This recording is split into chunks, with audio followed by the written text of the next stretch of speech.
everyone, and welcome back to the PAIR program. I'm your host, Tim Winkler, alongside my co-host, Mike Gruen.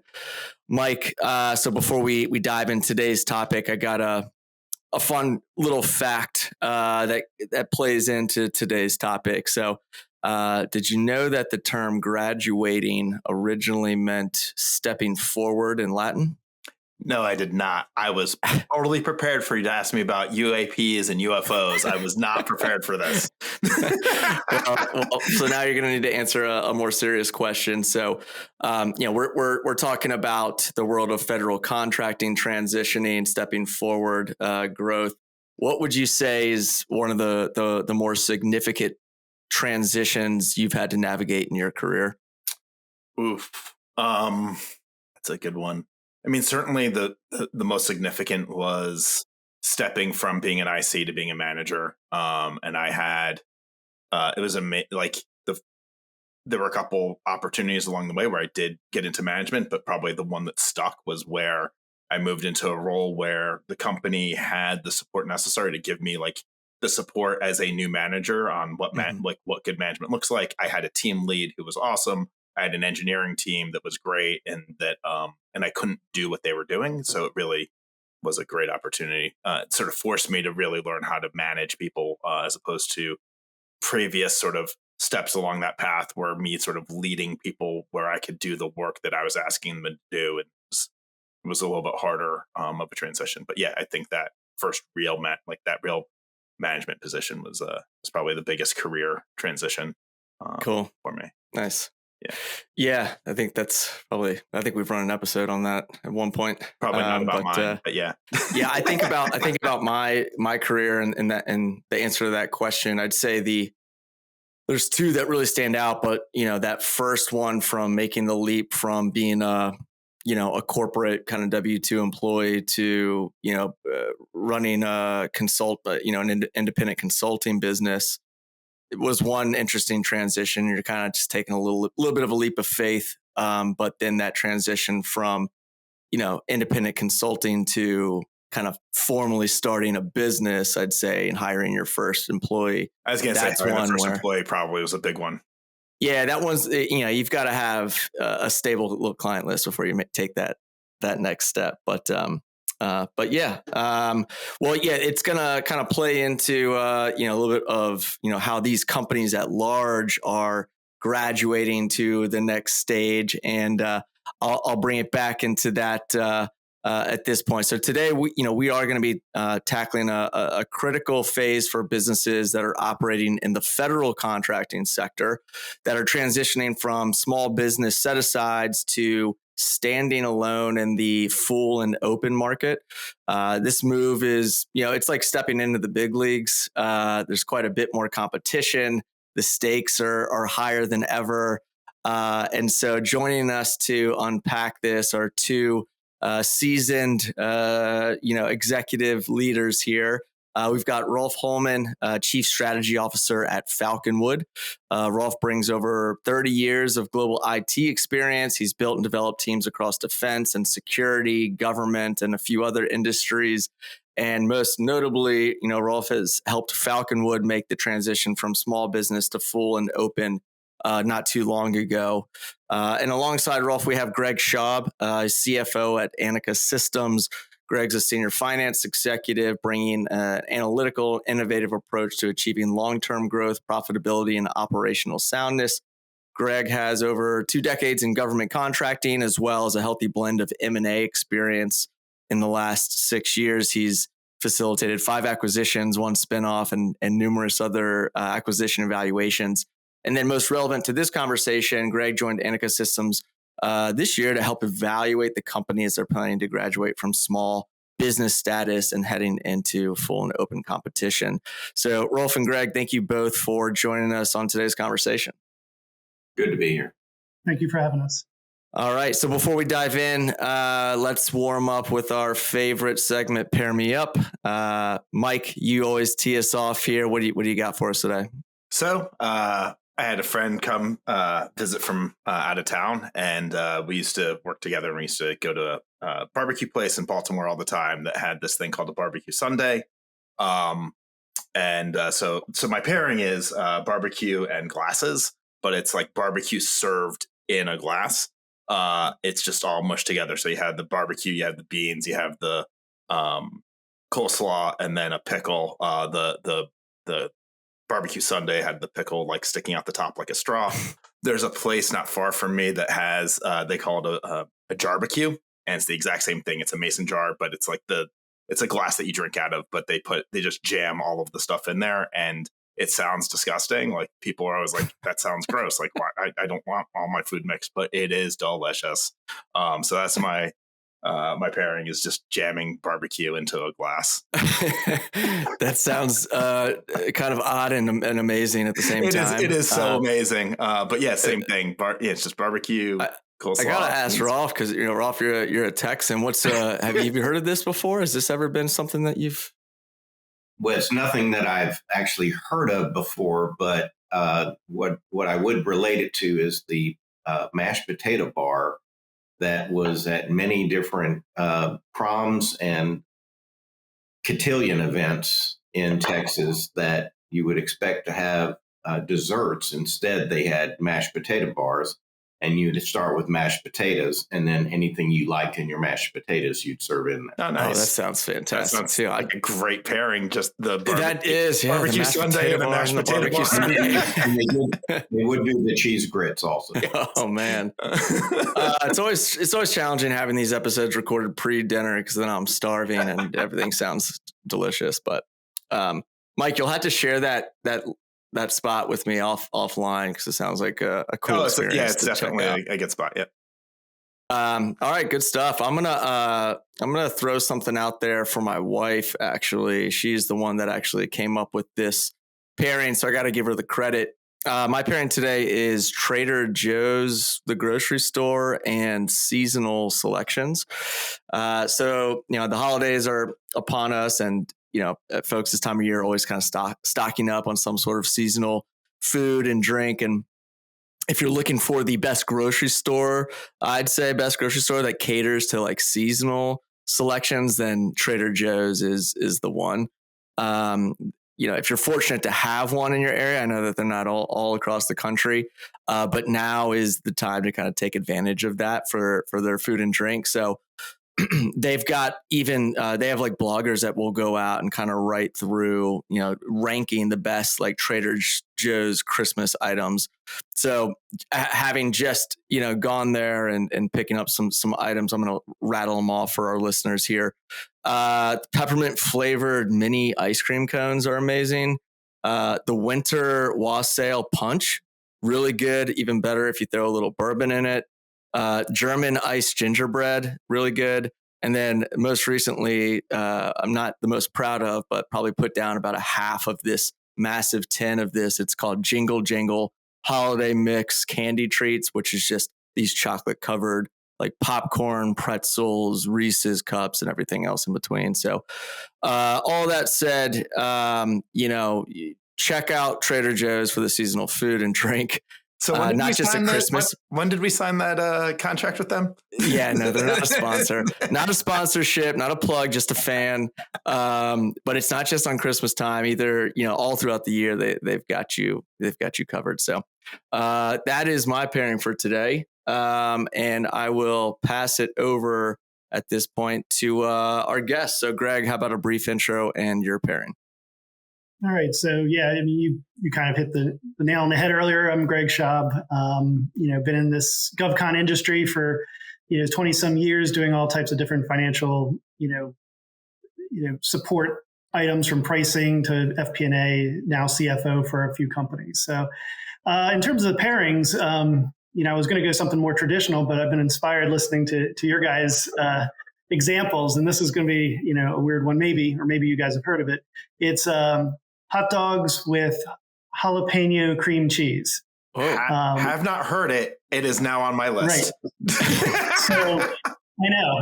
And most people probably already think hot dogs are disgusting and you throw, jalapeno cream cheese on it and you've just completely, ruined a meal. But I discovered this actually out in Seattle. So, you hear about all these big cities with their hot dogs, the Chicago hot dog, New York style hot dogs. and they had this thing called the Seattle hot dog, the Seattle dog. And I asked what it was, and they said, well, it's basically a hot dog with onions and cream cheese. And I was like, well, I like hot dogs, so I'm going to try this just for the sake of it. And it was actually pretty decent. And I, played around with it a little bit, found, I liked bagels with jalapeno cream cheese, the Asiago bagels. So I tried it on my hot dog one time, and it was amazing. Wow. So give it a go. You may find you like it. And it works on any type of bratwurst or Italian sausage, anything. I mean, that's a pro tip. I like hot dogs. I like cream cheese. I like jalapenos. I don't see how this doesn't work. Yeah, this is a perfect pairing. A match made in heaven. This is. Appreciate it. Glad you went out on a limb with a non-traditional. All right. Yeah. All right. We're keeping with a lot of food traditions here. Can we complete it here with Rolf? Rolf, quick intro and your pairing. So Rolf Holman, I am Chief Strategy Officer here at Falconwood. I spent most of my 30 plus years in the IT business working for Fortune 50 companies. Not to bore you, but what was EDS that became HP, that became DXC, that became Perspecta. I was part of all those spins, acquisitions, whatever you want to call it. And Falconwood actually was the company I sat across from, as they were the seated contractor for the Navy on the NMCI program. I tried to retire, and our founder, Allie Lewitz, asked me to come and help her build out the strategy to grow, because she knew she was going to be exiting the small business world in 2022. I've been here roughly 4 years this coming May, and it's been quite a ride, and we'll certainly talk to that. My pairing that on the hot dog piece reminds me of the first time I saw someone put mayonnaise on a hot dog. I was 6 years old, and I was amazed by that. And I tried it, and I thought, well, this is great. But I am a Tex-Mex fan to the hilt. It doesn't matter. It's meat, cheese, and dough, period. I don't care how it's served. Just prepare it however, and it can be chicken or beef, whatever. And unfortunately, growing up in Louisiana, I'm allergic to all things that come out of the water. So I never was able to enjoy the delicacies of Creole food growing up. So every crawfish boil I went to, they had a hamburger for me. Nice. Meat, cheese, and dough. I mean, can't go wrong. It's a power pairing there as well. And kind of wrapping that might be one of our rare, four pairings of food. And I think that's no alcohol. Four foods, no alcohol. That's a rare. It's impressive, guys. This is going to be a good episode. I can tell already. Well, again, thank you both for joining us. Excited to jump into the conversation, and let's go ahead and pivot into the core of the episode at this point. So, as I mentioned earlier, we're diving into this crucial transition phase for businesses that are in the federal contracting world. Kind of stepping up from the protected realm of small business set-asides to these more challenging waters of full and open competition. And so, for folks that maybe aren't tuned into that space, you might not know or be wondering why this shift is so significant. It's consider it like this. So if you're transitioning, it's like moving from, a smaller pond where you're a big fish with certain advantages to this vast ocean where the competition includes the largest sharks in the sea, major corporations armed with, resources and established market positions. And so this change isn't just about, facing stiffer competition. It's about navigating through new regulatory environments and you kind of maintaining strong ties with your government clients, and then continuously trying to innovate to stand out. So it does require strategic foresight, robust partnerships, and some sharp operational tactics that will all kind of play a critical role in ensuring some sustained growth and profitability once you make that leap. So the way that I foresee this conversation flowing is to first hear from Rolf, who has successfully kind of navigated Falconwood through these waters, and hearing a little bit more about the strategic decisions and like those lessons learned during that transition. And then we can turn to Greg, who's at the helm, preparing Anika Systems for this leap, and focus a little bit more on like the financial strategies and the operational adjustments that you're kind of going through to thrive in this new competitive arena. So Rolf, why don't you tee us off? Maybe a good starting point though would be, providing our listeners with what that criteria is to be considered a small business. And then from there, you can discuss how you kind of navigate that transition at Falconwood. Yeah. So we traditionally have mainly played in the DoD space. Navy Marine Corps was where we cut our teeth. Certain stipulations around growth with small business, certain revenue, certain headcount.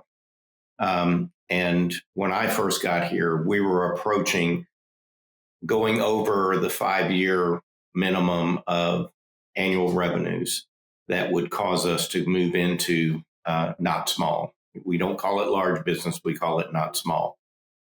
And the big thing is that you look at what your current customer base is, and you need to protect your base.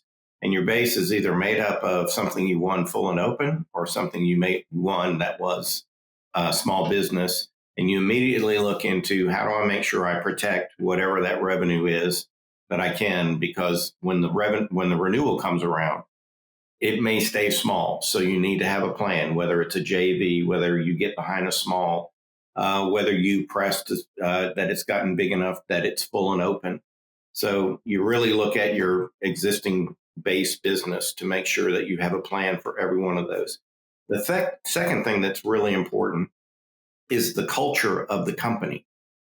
The small business culture is very different than when you have to behave and or act like a large business. And that is probably one of the biggest failures of small business in going into that. It takes investment. It is not about just saying, okay, we can keep acting the way we acted. Our founder and chairman, I give her a ton of credit. She opened her checkbook up and she built a business development team that was purely overhead, so that we had compliance, so we had pricing, so we had a capture manager, so we had proposal managers, all those things in place so that we could compete. The second piece with me coming in is that I had a large network of people that I had purchased from as a large company. And now that I'm a small company, I'm either in the same boat with them, or as an example, value add resellers that we as a large company used to get tremendous small business credit because we could purchase so much hardware, software through the small companies. That was very helpful. Those companies, not to be named, but they knew who they are. They came to me, gave me project-based business. And project-based business is in quarter, in year revenue, which is joy to the CFO's ears, that when you bring in quarter, in year revenue, even though it may be 6 months, 8 months, those projects end up sometimes becoming programs. So you don't just go after the same traditional contract opportunities. You try to go after the project-based business. So in my first 2 years here, we secured the base. We knew what was going to stay full and open. We knew what was going to stay small, and we have strategies around that. We then started to do project-based work that led to additional work outside of that. That project-based work literally was what paid for my team to be built. So we were not taking from the company anything that was overhead-wise from the base business. We were growing based upon that project-based business. And I encourage everyone, don't be afraid of something that's a 4-week project with one person to go do some cyber work. If you have good people and your reputation, it's going to grow. And next thing you know, you have things growing from there. So that was really the approach on the front end. The tough piece has been where I'm now competing against the people that used to give me business because I was a small and they got credit for me being a small. And that balance of how do I have the co-opetition with the Booz Allens, the Deloittes, the GDITs, really having the relationships to understand how do I go after something I know that they're not going after because their cost of sale or their BD budget isn't going to go after something like that. And finding that mix. And then you've got the mid tiers that you really compete with the most. And so that's really the science around understanding what you need. But number one, protect your base. Number two, figure out how you can do project-based work to help bring in the revenue while you're now starting to compete on those larger projects. Yeah, that's great feedback. And I think the that other piece that you talked about of, from a cultural perspective too, and how that evolves throughout the organization. I think that's one thread that we can pull on a little bit more in this conversation. And real quick, before I do pass it over to Greg, you kind of mentioned this revenue threshold. Do you have specifics on what that number is, or what it looks like, and then how long that goes for before you're considered to have to graduate? Yeah, so it's different for every, what I'd say, Mac or contracting vehicle. So Seaport is the biggest for the Navy, and you have to be, it's $49 million annual revenues. And once you go over that in a 5-year period, it used to be 3-year, it's now a 5-year period of time since COVID. So they gave some breaks, which actually helped Falconwood out to extend us out to 2022. And then some are associated with some of the NACE codes. We still qualify because we don't have one of the thresholds is 1,500 employees and below, you're considered a small. But most times it's associated with what your SAM.gov reads and what your Seaport, if you really whichever vehicle you're on, they have thresholds. And so for that, I believe it's $49 million a year annual revenues over a period of 5 years. And if you exceed that, you then have to register in, and you're no longer considered small. You still have the opportunity to bid on those contract vehicles. You're just now not looking at the small business set asides, which was a big hurdle for Falconwood on the front end. I'm just generally curious on from a headcount perspective, what's the size of Falconwood? So we started in the year 2002 with 2 people, and we grew to just over 300 now. Most of our business has been organic up till the 2022 year. Our founder and CEO cut her teeth originally on CETA contracting on acquisition of technology for what was the NMCI network. And from that, she recognized how the acquisition piece actually needed a technology advice too. So she started hiring technology advisors, engineers, solution architects, so that the Navy, whoever they're sitting across from as their prime, they could negotiate to make sure. And the evolution of what NMCI is to now the NGen SMIT contract has evolved 24 years of going from what it was 24 years ago to today. And that's the main growth of Falconwood. And from there, that helped allow organic growth from other commands saying, hey, we need you to do this. But now we're truly competing in a full and open market. Yeah, I'll have some more questions about that, but this will be a good chance to pivot over to Greg and just kind of hear this from your perspective, Greg. Maybe just kind of fill us in a little bit more on how, Anika Systems is preparing to transition into this, full and open competition. Like, what are some of the primary strategic focuses that you're dialing in on to ensure that you're going to remain competitive? Yeah, so we're definitely in a kind of a tough spot right now, but in one hand, it's a good spot to be in because we've had some rapid growth. I think 6 years ago, in 2019, I think we were doing about 8 million in revenue, and we've been having some rapid growth the last few years to the point now where we're getting ready to graduate. As Rolf said, our area is a $34 million annual average over 5 years that we're coming up against that will graduate at the end of we're projected to graduate at the end of 2025. So we've gone from being a very small company to now we have over 150 employees. And like I said, we're getting ready to graduate. Our focus as a company is more on the civilian side of government contracting, the smaller agencies that don't typically have the biggest budgets. But our company, what we do is technology modernization, AI, automations, and these are the agencies that really can use our support because, again, they don't have the budgets. They need to be able to do more with less.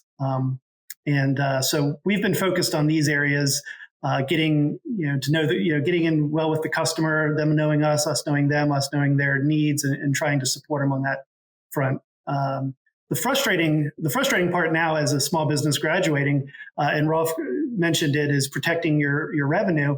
Is the agencies are they have small business goals that they need to meet. They have these, every agency has a different goal, anywhere from 20 to 25 to 30%. They need to give to small businesses.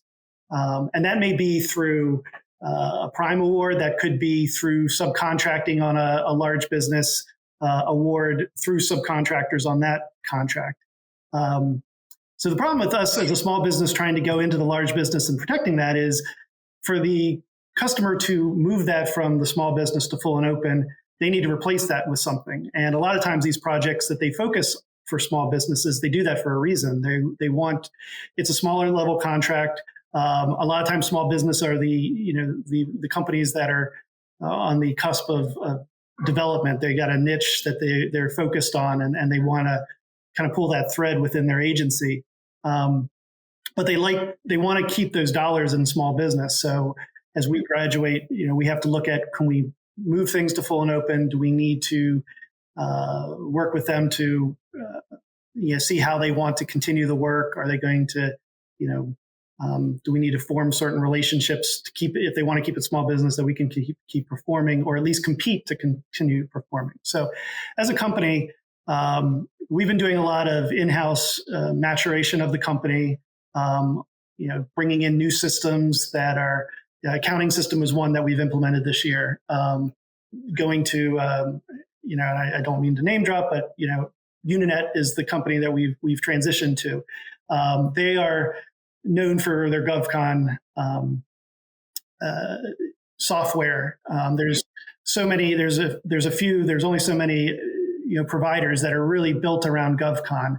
Other ones that are available are built and can be customized into the things that you need in government contracting for a large business that will stand up to a DCA audit or various reporting requirements. So we've been doing some upgrades on that in-house, audit, tax team, benefits, taking a look at all these things, ways to be competitive in the full and open.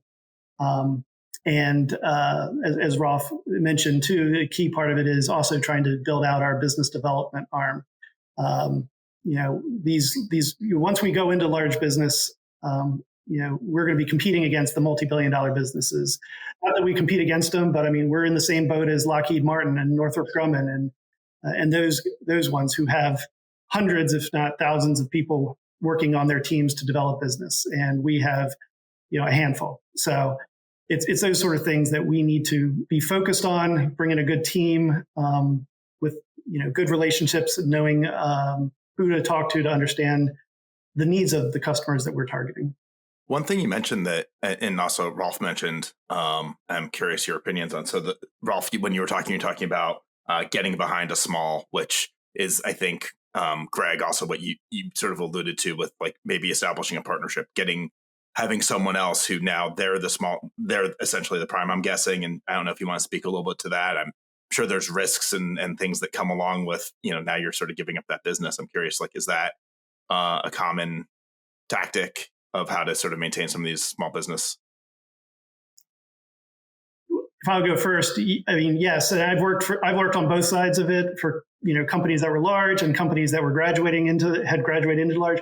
So for us, Anika Systems, we have certain technologies, certain focuses that we have, but we're supporting customers that have a lot of needs. So we do team with other small businesses that bring another capability to the team that gives a very full picture to the customer. They become sort of our tried and true partners. And when we start looking at going, the next iteration of a contract, we start to prop them up as, the heir apparent. And we want to keep the team together, which is just going to be a different name on the contract. And those are sort of the relationships. We look at another thing we do is, commonly referred to as sort of the over under.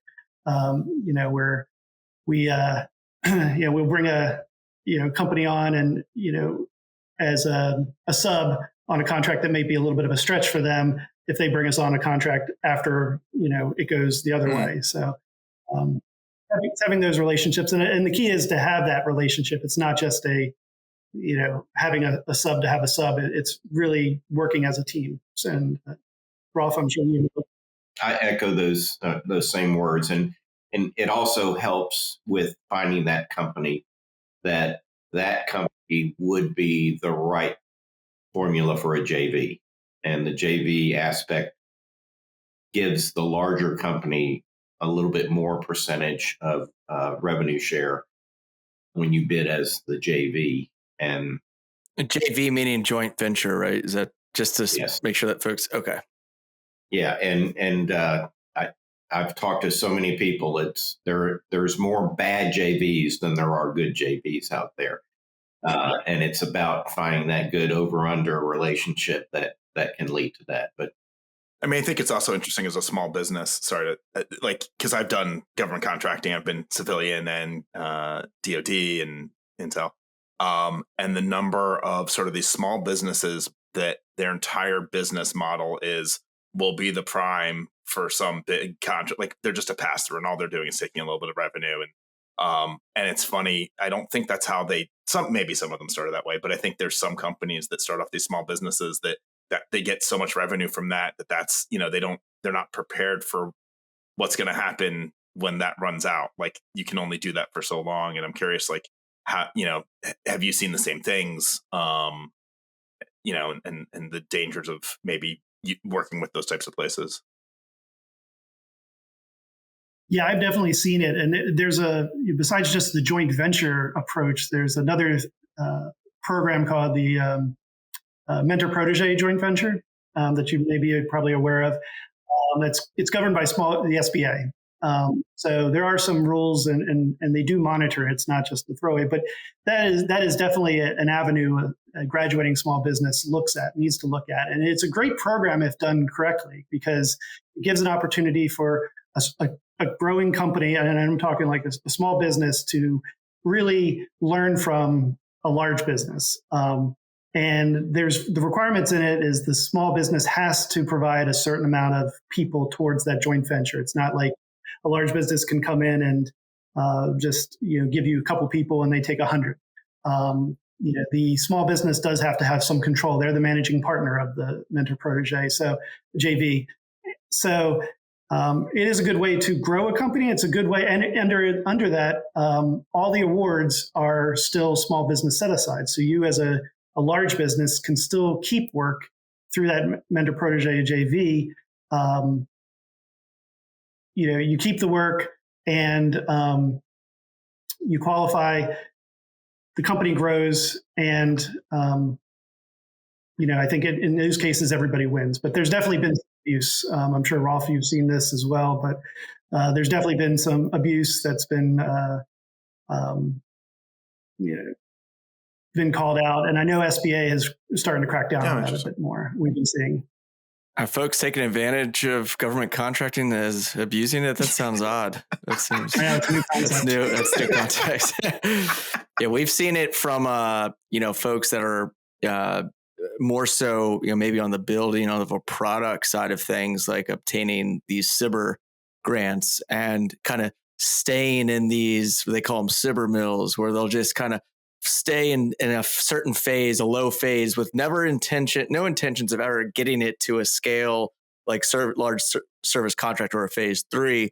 They just want to kind of milk those little small, 1 mil, 5 mil grants and never really take it any further. So that's just one small example of some companies that have taken advantage of some of the processes of government contracting. But I've got a question that I wanted to ask. This might be more relevant for you, Greg, just because it's going to be a little bit more dialed into the financial side of things. But from an M&A perspective, so you were kind of brought in strategically, and part of that was in preparation for this transition phase, right? It sounds like, Rolf, you were also brought in strategically too. So, when they're looking at a background for someone like yourself, what are some of these talking points where, is there an evaluation between growing independently, or are you exploring potential M&A opportunities at this transition point before or right after?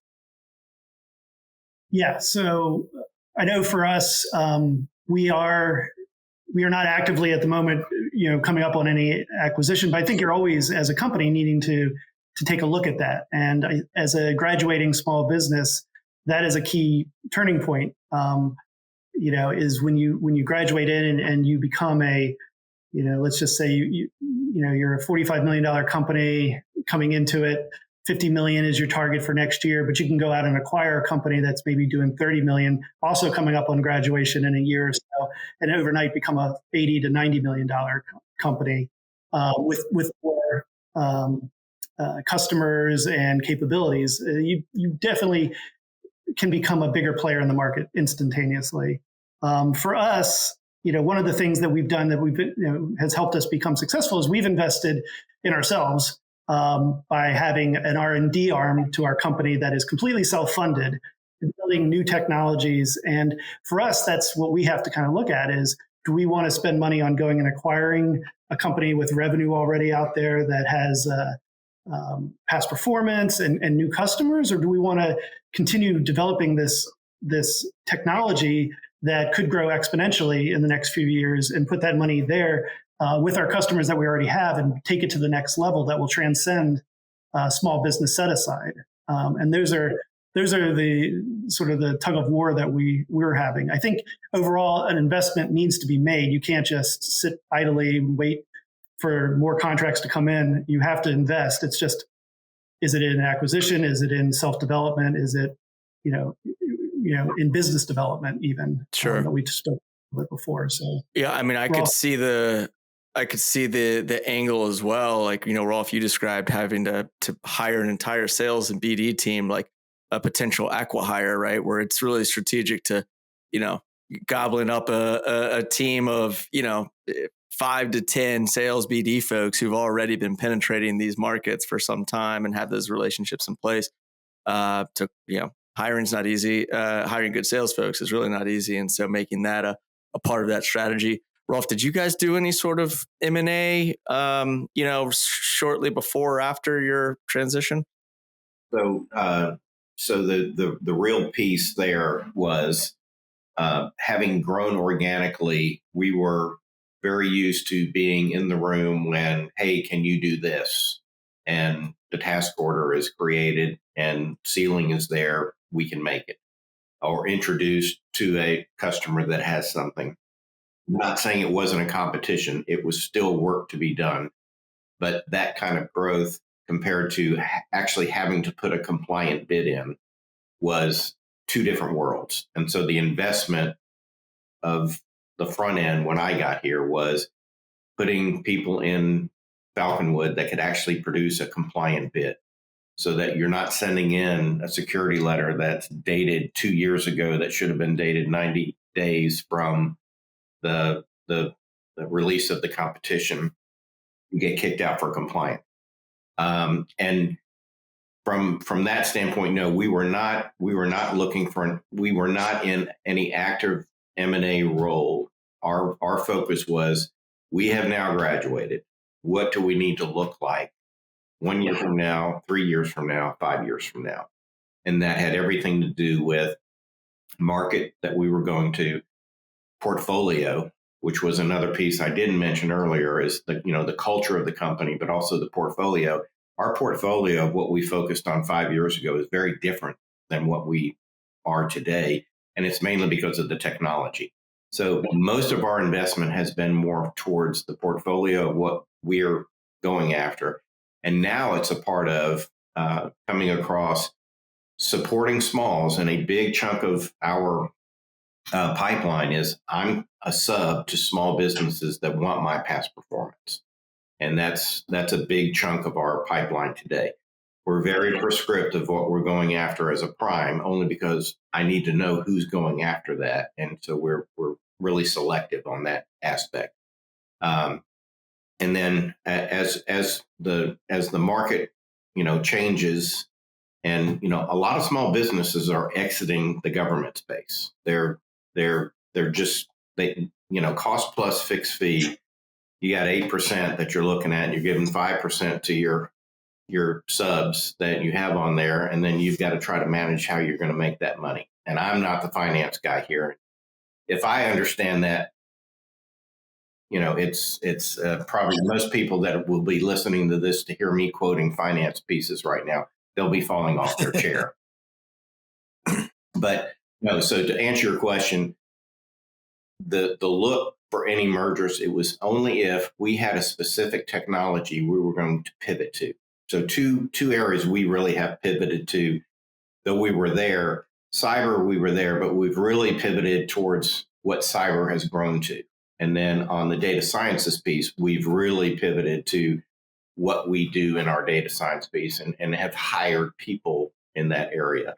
And luckily for us, as the CETA contractor, we have the world's largest network outside of the internet to harvest data off of. And we have that intellectual property that I'm walled off from that customer, but it doesn't keep me from being able to take the intellectual property of what we've learned and how we do things to go. It transcends across all of government and, quite frankly, all of commercial. Yeah, and I just for folks that maybe aren't privy to the ins and outs of some of the government contracting terms, acronyms as well. So from what I understand, it's a systems engineering or technical advisory, and that's, so we're agnostic to any technology. We help the government choose the right technology to run on a specific program. Okay.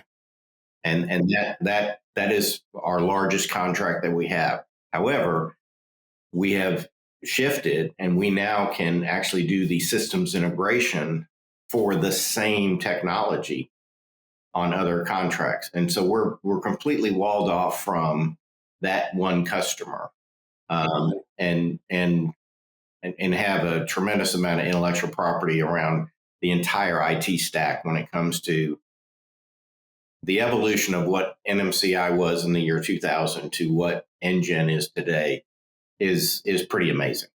Yeah, NMCI was a client of ours back in like 2005, 2006. It was a long time ago. But I'd also need to give a quick shout out, because we had a Falconwood employee on a previous episode, Katie Wildman, and she was there because she was kind of this intermediary between a commercial entity and the government customer. The Navy was the customer here, but her kind of knowledge and just savviness was really a breath of fresh air to see when you think about how some of this gets translated to folks that maybe aren't as technical. So it was a really interesting model that you guys have there. Yeah, we work with a few small businesses. The bulk of our partners, when we talk about from a talent and recruiting perspective, right?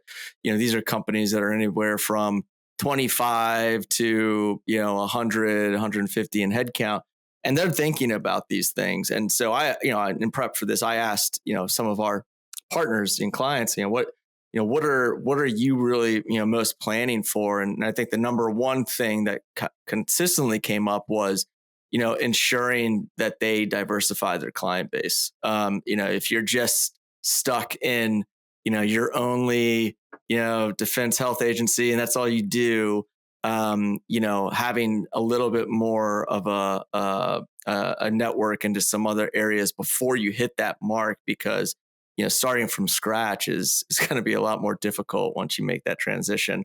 What would you say, Greg, in terms of like what some of those, one of the more important things that you all are thinking of, is it, and how you're weighing that between diversifying your customers or, diversifying your service offerings or your capabilities?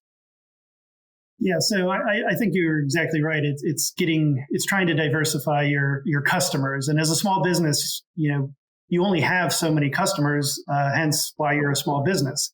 So it's sort of what Rolf was kind of saying before about getting some of that project-based contracts where you can, with a teammate, get in with a new customer and get the experience there. They get to know you a little bit. You mentioned, with the one customer, the problem is in government, there is turnover. There's people get promoted, people move on to others, and overnight somebody new comes in to the area that you're really focused in, and they're coming from somewhere else, and they may already have somebody a couple of teams that they're more familiar with, they feel more comfortable working with. That work can evaporate pretty quickly. So yeah, I think you have to be looking at that, looking at ways, whether it's, tangent agencies or just somebody completely different on the other side of the spectrum. But that's where we're focused on as well right now. So, we've got a new administration coming into play here very soon. And, there's all sorts of, white noise back in the background of what's going to happen. Everybody's got some ideas, and there's certainly going to be some changes. Are there any emerging trends or things that you all are really dialing into with the new administration coming in that you would say, you'd recommend as maybe something top of mind for, other small businesses that are entering the space or also, graduating? That's open for anyone. I mean, from my perspective, I feel like it's so unknown right now what it's really going to look like, because they're throwing a lot of ideas out there right now. I've been to a couple of conferences in November right after the election with some big names, and they've been trying to speculate as well.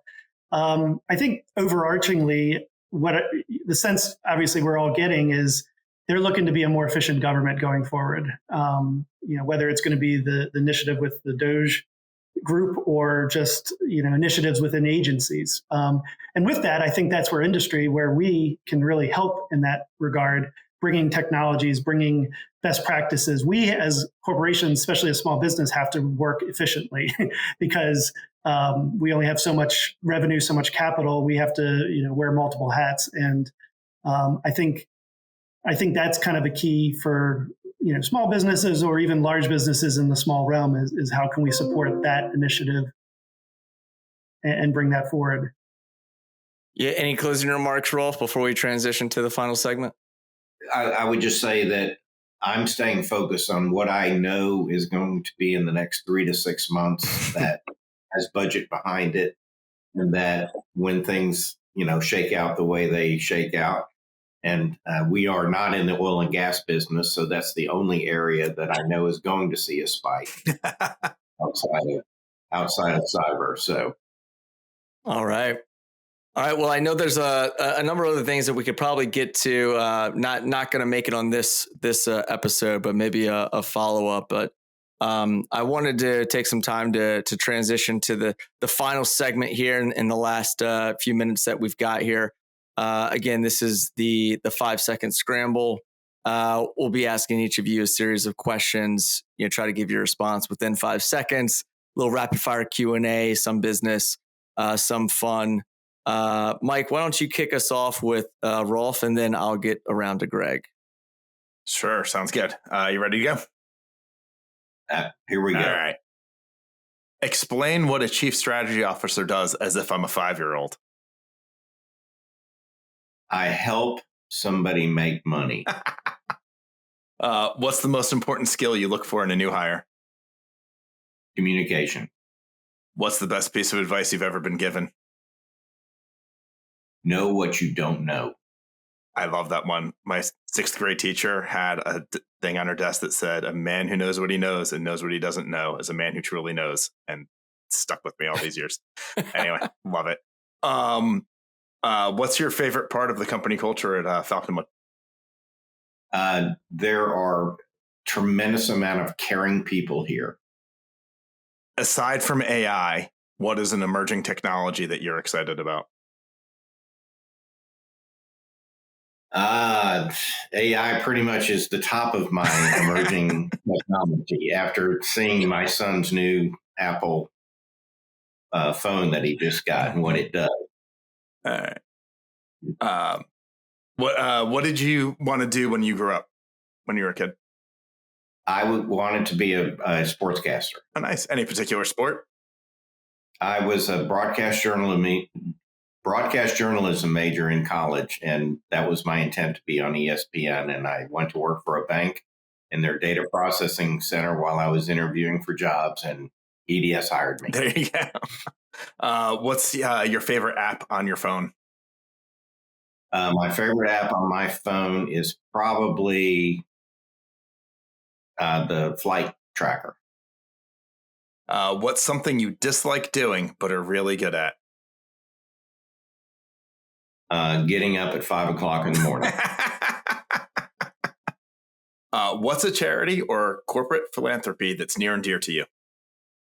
So Falconwood is heavily involved in Warrior Canine Connection. And our founder and CEO has actually trained 2 dogs. She had one for a good year and a half, and that just went to a vet, and now has another one. The first one was named Rocky, after Rocky Blyer, and they're named after veterans. And that particular litter of puppies was named after athletes. And then the current is named after Thundercat, is the code name for a Air Force fighter pilot that actually owns a small business called Thundercat. Yep, I'm very familiar with that, actually. I know him. Anyway, go on. Yeah. So that is very near and dear. And because I'm up here and wrestling quite a bit, I get to take the dogs for walks and do some of the training. So it's great. Very cool. Has Rocky Blyer ever met the real Rocky Blyer? We actually have a picture of Rocky when Rocky was 6 months old in Rocky's arms in Heinz Field. Okay. Yeah. Wow.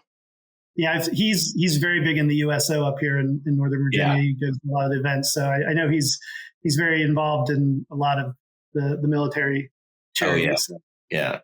All right. And last question. If you could live in any fictional universe, which one would you choose? Fictional in Whoville, without a doubt. Nice. Oh, good. Very timely. Yeah. Yeah. I've watched The Grinch 15 times with my grandson in the last 5 days. So, yeah. I just watched it for the first time with my 2-year-old daughter, and I really wasn't sure if she was going to be scared or not. The Jim Carrey version, and a little scared at first, but then fell in love. You got the old one, you got the Cumberbatch one, and you've got the Jim Carrey one. That's right. Nice. Epic. All right, Greg, are you ready? Sure. All right. Describe the culture at Anika Systems. Oh, we are a fun bunch to work with, open and constructive with the criticisms, but we have a good time doing it. What type of technologist would you say thrives at Anika Systems? Really, I would say a developer who's looking to get into something they've never been before. What kind of roles are you hiring for at the moment? Just all of that. Anybody who is looking to develop something that they have never experienced before. People are looking to be part of that evolution of AI. Aside from graduating from small to not small, what would you say is one of the biggest challenges that's facing Anika heading into the next couple of years? I think it's the transitioning the mindset inside the business of what it's like to be a small into more process, repeatable functions. Like I mentioned before, a lot of us wear multiple hats and we've gotten good at it, but you start to have to break that off and focus like a large business would. Outside of AI, is there an emerging technology that you're excited to see evolve in the next 5 years? Oh, I don't know. It seems like everything is AI these days, whether it's the front end or not. I'm still waiting for the flying cars to become a thing. So I would like to see that technology eventually. I think it's getting closer than it did. I mean, I was promised it 20 years ago, but I don't know. People can't drive in 2 dimensions. I can't imagine they can handle it. I know. I just want Back to the Future. I want a hoverboard from Back to the Future. How would you describe your morning routine? Oh gosh, my morning routine is, getting up at 6 a.m, trying to get the kids off to school, and getting my coffee and getting on the computer usually by 6:30 while they're working in the background. Do you have a favorite app on your phone? Reddit. Nice. Love Reddit. What is a charity or corporate philanthropy that's near and dear to you? I'm big on the dog rescue groups, and actually I have a foster right now from a beagle rescue group here in Virginia, Maryland area called Brew, Beagle Rescue and Education. So those are the, anything, animal rescue related is near and dear. Cool. Same. Yeah, we'll give it a shout out in the show notes as well. If you could have dinner with any tech icon, past or present, who would it be with? Oh, wow. I have 5 seconds, right? Yep. I think, Steve Jobs always comes to mind first. I know he was a bit prickly. He has a reputation, especially, posthumously, but, he was successful for a reason. The way his mind worked, I would love to hear more about that. I mean, there's been books written about it, but to hear it from the source would be great. Yeah. I mean, I think from impacting the amount of consumers, just humans that have been impacted by his technologies are impressive. What is the worst fashion trend that you've ever followed? Oh, that I followed? Oh my gosh. It's got to be the mullet. There was a brief part back in the 80s where, I got on board with that, and luckily there's only a few pictures with me, but they come out quite frequently. But yeah. We'll be sure to get one of those for your headshot on the the thumbnail for this episode. Last one. What was your dream job as a kid? Oh, I was destined to be a baseball player. I love baseball. I played competitively. I mean, I was one of those guys that you hear about time and time again that the story Glory, or the song Glory Days, was written about. That high school pitcher that was scouted to only have his arm blown out and reconstructed right at the end of his high school years, and down the drain it went. Which, in retrospect, I often say it's a blessing, because I probably wouldn't have made it very far into the, especially not the major league level, but I probably would have messed around too long. Instead, I was able to focus on a real career that I was probably more suited for. Nice. Awesome. Well, that is a wrap. Thank you both so much for joining us. You've been an excellent guest. Thanks for sharing your insight on this topic. I'm sure that this is a conversation that will help a number of our listeners that are either planning on making this leap or this transition in the future. So again, appreciate you taking the time to join us here on the pod.